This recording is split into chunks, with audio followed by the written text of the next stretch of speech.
Sometimes when you think it just can't get any worse when it comes to all the games and shenanigans and propping up of the housing market, it actually can get worse because thanks to Monty, he sent me this story about how the home builders are propping up the housing market by paying people's rents. That's right, guys, you heard me correctly.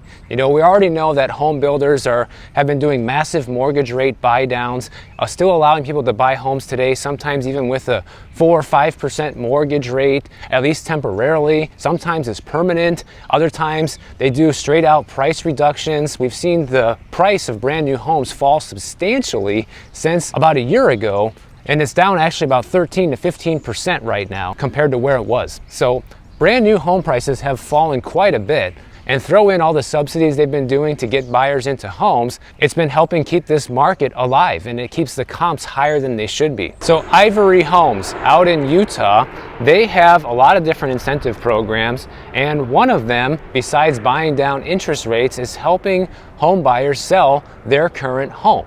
And basically how this works is they're offering to pay guaranteed rent for 3 years. In order to get them into these new construction homes, they're offering them free real estate agent services, okay? And they will turn the property into an investment property on your behalf, and it gives you 3 years of guaranteed rent payments. And if there's a vacancy or if there's a tenant that stops paying rent, it doesn't matter because we send them a rent check every month for 3 years no matter what. That's crazy, guys. Think about that. I don't know what the average house rents for in Utah, but let's just say $2,500 a month, and that's probably on the low end, right? So that's already 30 grand a year they're guaranteeing a home buyer for 3 years. So times 3, that's $90,000 they're giving people completely for free. This actually sounds like the largest subsidy by far, compared to even the mortgage rate buy downs, compared to the price reductions, compared to all of the free add-ons they'll give you for a house. This is absolutely crazy, guys. $90,000, think about that, for free in order to get you into a new home. And what is the flip side of that? What's your part of the contract you have to perform on? Well, probably you have to pay full price for the house, because the last thing they want is to see comparable sales for these brand new homes going down. And that makes a lot of people who are under contract decide to get nervous and pull out of the deal and not buy the house, number one. It also pisses off people who already bought in the area and see, hey, this guy's getting the same house for $100,000 less or 90 grand less. I don't think so. They don't want that. So instead, they come up with games like this in order to get people in, and it's working. So it's really just baffling the amount of creative financing opportunities that are coming out right now when it comes to these new construction properties to get people in, guys. Just when you think it can't get any nuttier, it actually does. So I can't wait to see what's going to come out next. So thanks, Monty, for sending this over, because I had no idea that things like this were even happening. But now that we know about it, I'm not surprised. And speaking of propping up the market, good old Fairway Mortgage, they always do their fair share of propping up the market as well for us, because now they want you to hurry up and buy with a reverse mortgage, guys. Now, we talked about reverse mortgages a couple of weeks ago, but this is their latest take on what people should be doing to get into a home with a reverse mortgage right now. It says, tip of the week. Not many realtors know about reverse mortgage for purchase, and it isn't just for refinancing.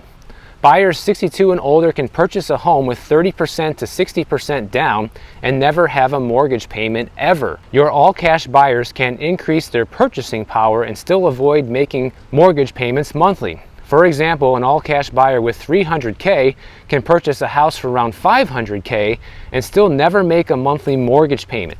The payments are made via the equity in the home. This is big because all cash buyers assume their limit is the amount of cash they have available, but no longer. Wow, wow, wow. Now they're targeting senior citizens that are eligible for a reverse mortgage to overspend on their budget, because don't worry, the equity of the home is going to pay your reverse mortgage, guys. Like, how insane is this? How desperate is this to, first of all, keep the housing market propped up and keep selling homes for more money than they should be selling for? Because when you're taking somebody that thought they were going to spend $300,000 on a house and getting them into a $500,000 house, that's almost doubling their budget, okay? through financial shenanigans and hula hoops is what they're doing. I don't even know why anybody as a senior citizen would feel tempted by this, because you're still putting yourself on the hook here when it comes to the property, guys. Like, if something goes wrong, God forbid, like you can't pay your property taxes for whatever reason, something crazy starts happening like that, or you buy in an HOA community and you stop paying the HOA dues for whatever reason, they can call that reverse mortgage back in. And if you can't pay it, well, guess what? You have to sell the house. So you're either gonna lose the house or you're gonna end up in a foreclosure situation, especially if the house has lost value since you bought it, and your once dream of being retired and having a house you own for cash and don't have anybody to answer to besides the county tax appraiser, now you're at risk of losing your home to reverse mortgage. Like, why would anybody do this? Why? I just don't understand. Who's falling for this?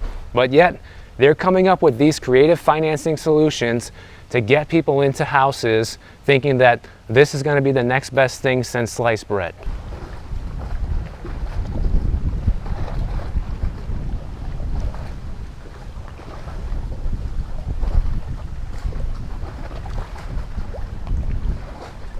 Here we have a relatively new listing they just put on the market at the beginning of October for $1.5 million, 3-bedroom, 2-bath house. And this is how you're supposed to make money in real estate. They bought this house for $350,000 in 2010, one of the best times ever to buy real estate, and now they have it for sale for $1.5. Even if they get anywhere near this price, they're going to make a fortune, and it's not a flip. And the property tax bill here has gone up to about $10,500 per year. But the biggest problem is probably going to be the house next door. It doesn't look very good, and when you have a house like this that looks like it's in pretty decent condition to sell, and then the house next door looks pretty dilapidated, it doesn't give you the best sense of feeling of value when you're going to purchase a house this expensive, unfortunately. Now, a while ago, we talked about how Florida decided to ban all of the countries that we're not friendly with from buying real estate here in the state. And if they currently own real estate, they would have to register it. Well, there's an update on this because now there's a new portal that has gone live to actually allow people to do this and register their properties. And if they don't, it comes with some steep penalties. So under this law, a foreign principal that owned or acquired an interest in real property before July 1st of 2023 must register the property by December 31st of 2023. A foreign principal that fails to timely file a registration with Florida Commerce is subject to a civil penalty of $1,000 for each day the registration is late. And this only affects people that own real estate from countries like China, Russia, Iran, North Korea, Cuba, Venezuela, and Syria, and who are not U.S. citizens or permanent U.S. residents. And the reason why it goes back to only to July 1st or before is because that was before this law went into effect, and ever since July 1st of 2023, nobody from these countries could buy real estate here anymore unless they fit a strict set of parameters. So it looks like Florida is taking this pretty seriously in terms of not allowing people to buy real estate here that aren't supposed to be buying it. And on top of that, if these guys don't register their real estate and they start collecting fines of $1,000 a day, you know what's going to happen next, right? If they don't pay that, foreclosure, guys. That's right. So this could be actually a big source of foreclosures in the future of Florida. This is way too soon to tell. I'm just speculating by saying that, but it is a possibility that we see foreclosures coming from this, from foreign entities that don't even know about this and don't pay that bill. And I don't know how long the state will let it go for at $1,000 a day and say, hey, you guys owe us, you know, $100,000 after 100 days of not paying this fine, and we're foreclosing on your property. So who knows? That could be something coming down the pipeline soon. Now, as we go into the holiday season this year, it looks like a lot of retailers throughout the country are going to be stuck with an excess amount of inventory. And thanks, Steve, for sending this story over to me. But we're talking about big retailers like Walmart, Dollar General, Macy's. They might all be stuck with too much inventory this holiday season. And the problem with this is it puts their profit margin at risk. Right now, the expectations for spending this year is that people are only going to spend 3 to 4% more this holiday shopping season than they did last year, which is right on track with inflation. So really no noticeable difference. Basically the same amount of spending as last year when adjusted for inflation. And a guy named Gerald Storch, he used to work for Target and he was the CEO at Hudson's Bay. He says he's pretty pessimistic about this holiday shopping season because too many retailers have been buying up too much inventory and sitting on it. You guys asked for it and you shall receive. We have another flip property here, $2.7 million for this 4-bedroom, 3-bath house. It's a hot potato because it was bought back in 2020 for $998, then sold once again in 2022 for $2.275 million. The owner put it on the market now in 2023 for $3 million, already cut the price by $300K, and it's not sold yet. And you want to see the real kicker? Check out the new property tax bill. It shot up from $18,000 a year to over $26,000 a year. No wonder they want to get rid of this place. Here we have a flip practically next to a flip, but this one's even more expensive. $3.6 million for a 4-bed, 3-bath house. They bought it back in February 2022 for $1.8 million. Now they're literally trying to get double 2 years later. And it's funny when you go back and look at the price history of this house, like 270 grand back in 2000, guys. That's just insane. And now this house is supposedly worth over $3 million. Give me a break. Check out the new property tax bill. Only $31,000 per year. Have fun with that. Now the reason why this is a problem is because carrying too much inventory, it makes the expenses for handling, storing, and transporting their products more expensive, and therefore reduces the retailer's profit. And they say in order to even things out right now, that 15 to 20% of all the merchandise sitting on retailers' shelves right now would need to be sold. And apparently that's not happening. And according to Reuters, 2/3 of the 30 retailers that they analyzed, including Foot Locker and Ulta Beauty, they had inventory turnover below their peers, which indicates that they either have slow sales or excess stock, or maybe both.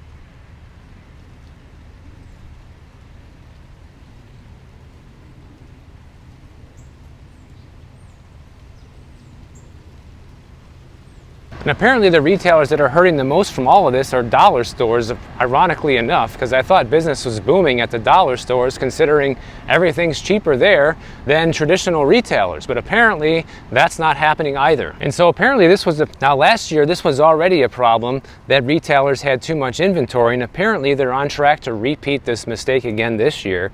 And it has a lot of investors who own stock and shares in retail companies to be worried about this. So investors are saying, listen, these retailers need to start selling this inventory, putting a lot of things on sale, and getting rid of this stuff in order to drive traffic into the stores and hopefully boost sales. But I don't know, guys, so far, I don't know if you have noticed anything, but I haven't noticed any significant Black Friday deals happening so far. Like even Best Buy, right? Every single year, I used to buy this same hard drive for my YouTube channel to store all my videos on, and I buy one every year on Black Friday.